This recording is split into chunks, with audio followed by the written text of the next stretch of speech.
Hello बच्चों, कैसे आप सभी। आई होप आप लोग अच्छे होंगे। मैं सुचिता मैम आप सभी की सुचिता साइंस पॉइंट पे क्लासेस 6, 7, 8 की साइंस की वीडियोस लेकर आती हूँ जिसे आप लोग देखते हैं।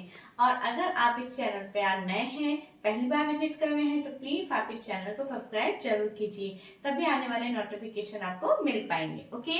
और जो पहले की चैप्टर्स भी जो आपने अगर नहीं समझे हैं तो वो चैप्टर्स भी आप समझ लीजिए, क्योंकि प्लेलिस्ट में हर एक चैप्टर का पार्ट वाइज वीडियोस अवेलेबल है। ओके बच्चों, इसी के साथ मैं बताना चाहूंगी कि जैसा कि आप सभी जानते हैं कि हमारा चैप्टर नंबर 9 हम पढ़ रहे थे। ठीक है, कौन सा चैप्टर? चैप्टर नंबर 9, जिसका नाम है electricity and circuits. Okay, electricity and circuit जिसका नाम है। तो आपको ध्यान हो तो लास्ट ईयर हमने इलेक्ट्रिक बल्ब के बारे में पढ़ा था। इलेक्ट्रिक बल्ब की पूरी स्ट्रक्चर हमने देखी थी, वो कैसे वर्क करता है वो भी हमने इसके अंदर देखा था। ठीक है, आज हम पढ़ेंगे इलेक्ट्रिक सर्किट के बारे में और इलेक्ट्रिक स्विच के बारे में है, और इसके आगे और भी हम एक टॉपिक को देखेंगे। ठीक है बच्चों, देखिए इलेक्ट्रिक सर्किट क्या होता है। It is a path through which electric current flows.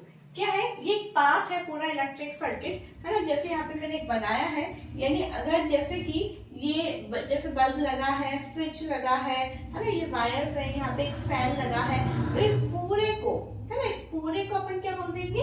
Electric circuit बोलेंगे। ठीक है, इस पूरे को हम बोलेंगे इलेक्ट्रिक सर्किट। और इलेक्ट्रिक सर्किट जो है, ये जो चीजें हैं वो किसकी मदद से जुड़ी हुई है? वायर के द्वारा जुड़ी हुई है। ठीक है, The direction of flow of electric current is positive terminal to negative terminal। अब यहाँ पे हम देखते हैं, आप यहाँ पे ये एरोस देख रहे हैं। एरोस क्या मतलब है कि जो हमारा इसमें जो इलेक्ट्रिक सर्किट के अंदर जो करंट फ्लो होता है, जो करंट फ्लो होने की डायरेक्शन क्या होती है? हमेशा पॉजिटिव टू नेगेटिव टर्मिनल होती है। ठीक है, कैसे होती है? पॉजिटिव टू नेगेटिव टर्मिनल होती है। आप एक सेकेंड, आप इसको इस तरह से लगाइएगा, पॉजिटिव टू नेगेटिव टर्मिनल। ठीक है,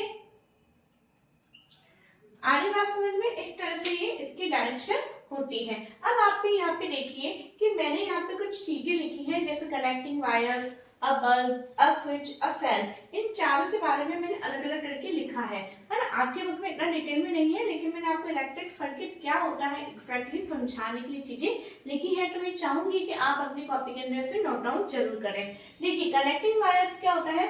which help to conduct electric current and complete the circuit. ये जो कनेक्टिंग वायर्स होते हैं वो काय में हेल्प करते हैं? बताइए, काय में हेल्प करते हैं कि जो हमारा सर्किट है उसको कंप्लीट करने में हेल्प करते हैं, ताकि इसके अंदर इलेक्ट्रिक करंट फ्लो हो सके। अभी मुझे एक बार बताओ, अगर ये वायर नहीं होते तो क्या इस फैन में से करंट फ्लो हो पाता? नहीं हो पाता। क्या ये सर्किट पूरा कंप्लीट हो पाता? नहीं हो पाता। तो इसलिए क्या लिखा है? Which have to conduct electric current, जो कि ये जो करंट है उसको कंडक्ट करता है। कंडक्ट करना क्या होता है वो अभी हम थोड़ी देर बाद देखेंगे। ठीक है, एंड कंप्लीट द सर्किट, और सर्किट को पूरा कंप्लीट करता है। ठीक है बच्चों, नेक्स्ट आता है हमारा अब बल्ब। बल्ब का क्या काम है? Which lights up when an electric current flows through it. जब इसके अंदर इलेक्ट्रिक करंट फ्लो होता है तो बल्ब क्या करने लगता है? लाइट देता है। इट मींस ये बल्ब जो है ग्लो करने लग जाता है। ठीक है, अब है हमारा नेक्स्ट अ स्विच। स्विच क्या होता है? हम सभी चीजों से परिचित हैं, लेकिन साइंस की भाषा में स्विच क्या होता है वो हम देखेंगे। Which helps to turn the circuit on और ऑफ। ये जो स्विच है उसकी मदद से हम क्या करते हैं? इस पूरे सर्किट को हम ऑन करते हैं और ऑफ भी करते हैं। अगर स्विच यहाँ पे ऑन होगा तो बल्ब ग्लो करेगा, मतलब ऑन होगा तो करंट फ्लो होगा, करंट फ्लो होगा तो बल्ब ग्लो करेगा। अगर स्विच ऑफ हो जाएगा तो क्या होगा? ये बल्ब करंट फ्लो नहीं होगा, बल्ब भी ग्लो करना बंद कर देगा। ठीक है, नेक्स्ट आता है हमारा अ फैन। फैन क्या होता है? Which is a source of energy for the current to flow in the circuit. अब है ना, ये जो पूरा हमने बल्ब भी लगा दिया, स्विच भी लगा दिया, वायर भी लगा दिया, लेकिन इसके अंदर अगर हम जो वही इक्विपमेंट जिसके द्वारा करंट फ्लो होता है, अगर वही नहीं लगाएंगे, करंट ही फ्लो नहीं होगा, तो ये बल्ब का स्विच का कोई भी काम नहीं होगा। तो ये करंट कहीं में से निकल रहा है? इस फैन में से। क्यों? क्योंकि फैन बल्ब जो है एक प्रकार का एनर्जी फोर्स है। क्या है? एक प्रकार का फोर्स ऑफ एनर्जी, एनर्जी का एक फोर्स है इसमें से क्या निकलता है? करंट निकलता है, इलेक्ट्रॉन्स मूव होते हैं, ठीक है। और यही करंट फ्लो होता है जब ये बल्ब वगैरह ग्लो करते हैं, ठीक है।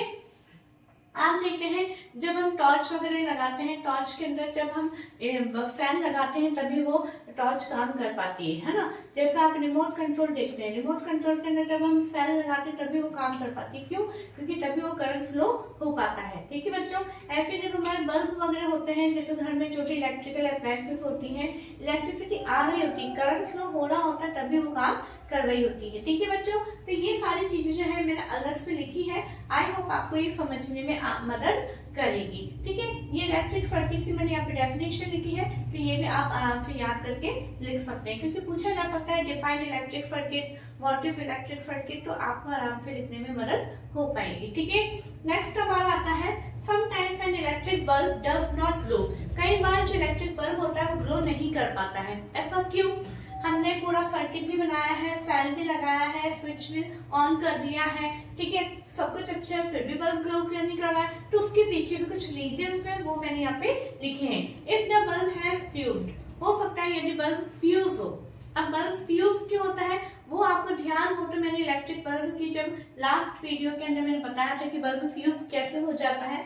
ये जो यहाँ पे इसका फिलामेंट होता है, ठीक है, जो पतला सा एक वायर होता है, ये यहाँ से अगर ब्रेक डाउन हो जाता है, तो जब ये ब्रेक डाउन हो जाता है तो इसको हम बोलते हैं बल्ब फ्यूज हो गया है, ठीक है। अभी इसके आगे देखते हैं, one reason for a bulb to fuse is a break in its filament, है ना। एक और रीजन है कि जो फ्यूज कब हो जाता है? जब इसका फिलामेंट ब्रेक हो जाता है, ठीक है। A break in the filament of an electric bulb means a break in the path of the current between the terminals of the electric cell. Filament के अंदर जो इलेक्ट्रिक बल्ब का जो फिलामेंट है उसके अंदर उसका टूटना, इसका मतलब ये है कि दोनों टर्मिनल्स के बीच में करंट फ्लो होना बंद हो जाता है, ठीक है। देखिए ये फिलामेंट है, अगर ये बीच में से टूट गया, ठीक है, ये बीच में से टूट गया, तो जो करंट फ्लो हो रहा था दोनों टर्मिनल्स के बीच में वो नहीं हो पाएगा, और जब दोनों टर्मिनल्स के बीच में करंट ही फ्लो नहीं हो पाएगा तो क्या होगा? बल्ब ग्लो नहीं कर पाएगा, ठीक है। अब देखिए, अब आता है हमारा electric switch.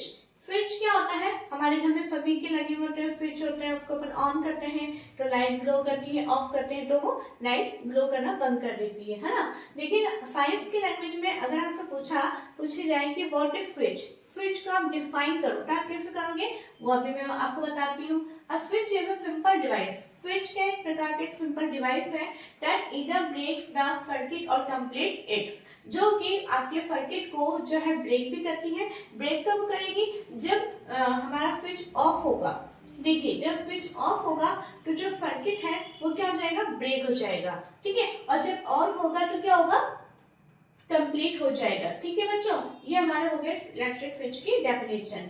The switch is used in electric, अब आपसे पूछे स्विच कहाँ पे यूज में आता है, तो आप लिख सकते हैं the switch is used in lightning of electric bulb and other devices in home work on the same principle although that design are more complex। इसके अंदर क्या होता है? जो स्विच होते हैं वो हमारे घर में इलेक्ट्रिक बल्ब को और भी बहुत सारे इलेक्ट्रिकल अप्लायंसेस होते हैं उनको लाइटनिंग करने में हेल्प करते हैं, और साथ में ये सभी के अंदर, है ना, सभी के अंदर हर एक, चाहे कोई सा भी डिवाइस हो, चाहे हम बल्ब के लिए लगाए स्विच, चाहे हम ट्यूबलाइट के लिए लगाए, चाहे हमने फ्रिज के लिए लगाया हो, सभी के कुछ किसी के लिए भी लगाया हो, लेकिन सभी के अंदर प्रिंसिपल यानी ये एक ही सिद्धांत पे काम करता है। और इनकी जो डिजाइन होती है, आप देखते हैं मार्केट में अलग अलग डिजाइन के स्विच आ रहे हैं, ठीक है, तो वो यहाँ पे इनकी जो डिजाइन होती है वो थोड़ी सी कॉम्प्लेक्स होती जा रही है, अलग अलग शेप के बन के आते हैं, ठीक है बच्चों। तो मैं ये चाहूंगी कि आप जो मैंने अभी अपन ने लिखा है वो आप इसे अपनी कॉपी के अंदर नोट डाउन करिए, इसको वीडियो को आप इसका जो है स्क्रीनशॉट ले लीजिए, इसके बाद में हम आगे का टॉपिक देखते हैं, ठीक है। ओके बच्चों, अब देखो, अब हम आगे का एक टॉपिक देखने जा रहे हैं, वो है हमारा materials are of two types. It means material जो है टू टाइप्स के होते हैं। अब कौन से मटेरियल, तो हमने अभी तक जो इलेक्ट्रिक सर्किट वगैरह देखा, स्विच देखा, तो वो जो है वो किन मटेरियल से मिलके बने होते हैं ना। इलेक्ट्रिक सर्किट में वायर्स भी होते हैं, बल्ब भी होता है, हमारा फैन भी होता है, स्विच भी होता है, बहुत सारी चीजें होती हैं। तो वायर किसके बने होते हैं और कौन मटेरियल के बने हुए होने चाहिए, है ना। तो उसके बिहाफ पे हम यहाँ पे मटेरियल्स को दो कैटेगरी के अंदर डिवाइड करते हैं। फर्स्ट है हमारा कंडक्टर्स एंड सेकंड है हमारा इंसुलेटर्स। ठीक है, कंडक्टर्स क्या होते हैं वो देखते हैं अपन। Materials which allow electric current to pass through them are called conductors of electricity. It means वो मटेरियल जो कि अपने में से इलेक्ट्रिक करंट को फ्लो होने देते हैं, उन्हें अपन क्या बोलते हैं, कंडक्टर्स बोलते हैं, है ना। अभी जैसे एग्जांपल कहेंगे मेटल्स, यानी जितनी भी मेटल्स होती है, जितनी भी धातुएं होती हैं, मैंने यहाँ पे केवल 3 के एग्जांपल लिखे, आयरन, एल्यूमिनियम एंड सिल्वर, है ना।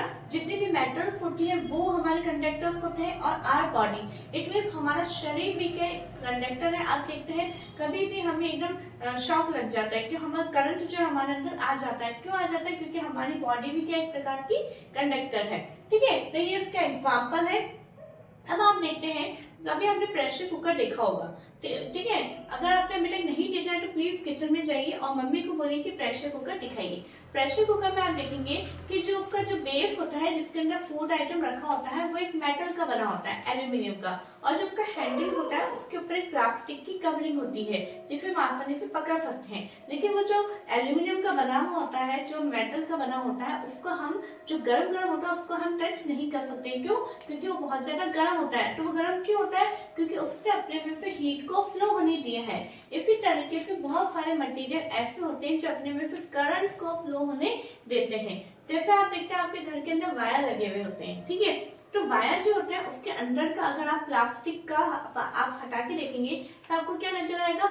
एल्यूमिनियम नजर आएगा। ठीक है, एल्यूमिनियम की जो वायर होंगे, तो एल्यूमिनियम ही क्यों है? क्योंकि एल्यूमिनियम में से करंट फ्लो होता है। अब आपने देखा उसके ऊपर प्लास्टिक की कवरिंग क्यों होती है? डायरेक्ट वही क्यों है? क्योंकि जो प्लास्टिक की कवरिंग होने के कारण हम उनको टच कर पाते हैं। नहीं तो जो डायरेक्ट अगर वो एल्यूमिनियम का वायर ही होता तो हम उसको टच नहीं कर पाते। क्यों? क्योंकि उससे हमें करंट लगने का डर रहता है। ठीक है, अब यहाँ पे इनके यूजेस भी लिखे हैं। Electrical plugs and sockets are made of conductors. ठीक है, तो यहाँ पे यूज भी लिखा है, एग्जाम्पल भी लिखा है और इसकी डेफिनेशन भी लिखी है। ये तीनों चीजें आपको अपनी कॉपी के अंदर नोट डाउन करना है। ठीक है बच्चों, अब आता है हमारा इंसुलेटर। ये क्या होता है? Material which do not allow.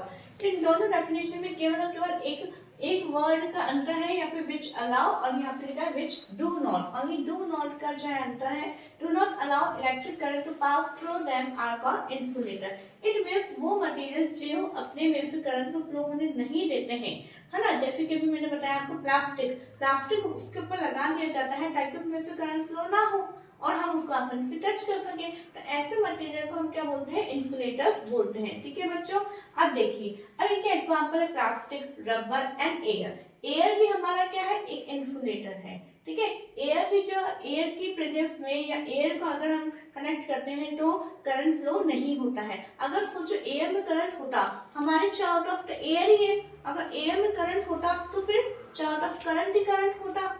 समझ में आ रही बात? तो इसलिए एयर जो है, अगर आपके एमसीक्यूज में आता है कभी क्वेश्चन, तो एयर जो है वो भी हमारा इंसुलेटर होता है। ठीक है बच्चों, अब देखिए, rubber and plastic are used for covering electrical wire. जैसे कि मैं आपको समझा चुकी हूँ कि जो इलेक्ट्रिकल वायर होता है उसके बाहर से जो कवरिंग होती है वो काय की बनी होती है? या तो रबर की या फिर प्लास्टिक की बनी होती है।